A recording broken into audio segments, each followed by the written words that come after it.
नमस्कार मंडळी, माझ्या चॅनलमध्ये तुमचं सगळ्यांचं खूप खूप स्वागत आहे। चला तर मग रेसिपीला सुरुवात करू। आजची रेसिपी आहे नागपंचमी स्पेशल।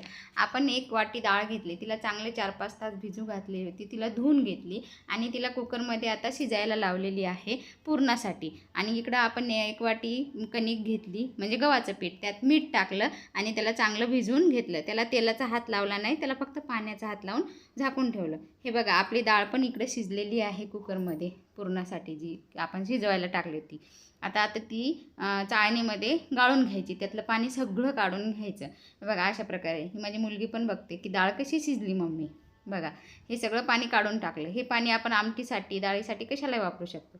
आता आपण कढईमध्ये ती डाळ टाकून घेतली, त्यामध्ये 1 वाटी गूळ टाकला आणि ते गूळ मेल्ट होईपर्यंत, म्हणजे वितळेपर्यंत त्याला चांगलं शिजून घेतलं आणि त्यातलं पाणी पण सगळं आटू दिलं। त्यात थोडं चवीपुरतं मीठ टाकलं आणि तो चांगलं पुरण हटून घट्ट केलं। हे बघा, हे जर अशी पळी उभी राहिली तर समजायचं आपलं पुरण एकदम परफेक्ट झालं। हे ट्रिक आहे ओळखण्याची। आणि आता बघा, आपलं पुरण असं एकदम छान झालं आणि आता त्याला आपण चाळणीमधून बारीक गाळून घेऊ, म्हणजे असं बारीक पुरण करून घेऊ। तसं ठेवलं तरी चालते, कारण जे आपण रेसिपी करतो त्यासाठी। आता बघा, हे एकदम एकजीव झालं आणि आता आपण नाही का जायफळ खिसून घेऊ त्याच्यावर। जायफळ थोडं, कोणत्या बी गोडाच्या पदार्थात थोडंसं जायफळ टाकलं ना, त्याला वेगळीच चव येते।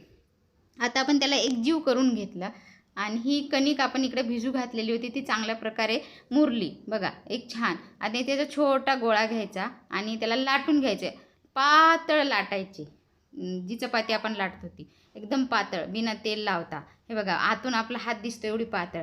आणि पुरणाचा गोळा करायचा, त्याला जरा चौकोनी करायचा आणि त्याचं पॉकेट बनवून घ्यायचं अशा प्रकारे। आणि त्याला, हे बघा किती छान झालं, एकदम सोपी आहे करायला आणि ही नागपंचमी स्पेशल आहे। आता याला आपण काय करायचं, वाफवायचं। या एका भांड्याला तेल लावायचं, तेल नाही लावायचं, तूप लावायचं। कोणी केळीचं पान पण ठेवतात, आमच्याकडे केळीचं पान नाही भेटल्यामुळे मी तूप लावून घेतलं। तेल लावलं तर त्याला वास येतो तेलाचा, पण तूप लावलं तर काही हरकत नाही। आता हे बघा, खाली पाणी ठेवलं, त्याच्यावर भांडं ठेवलं, त्याला आपण वाफ काढणार आहे 10 मिनटं मीडियम गॅसला। आता आपण गॅसवर ठेवलेलं आहे 10 मिनटं मीडियम गॅसवर। आता हे झालं बघा, कसं ओळखायचं, त्याला बोट बघा किती फुगले ना, त्याचा आकार वाढला आणि त्याला बोट लावून बघायचं, आपल्या हाताला काही चिटकलं नाही तर समजायचं ते की एकदम वाफून निघाले।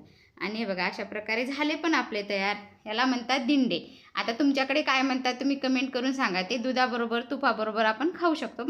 आपली नागपंचमी स्पेशल रेसिपी आहे। बघा, वेगवेगळ्या भागामध्ये वेगवेगळे प्रकार करतात। आता माझ्या माहेरी नागपंचमीला भात करत नाही, पोळी करत नाही, फक्त पुऱ्या आणि खीर वगैरे करतात। याची आपली रव्याची खीर असते ना, ते करतात। कारण आणि काही ठिकाणी जमीन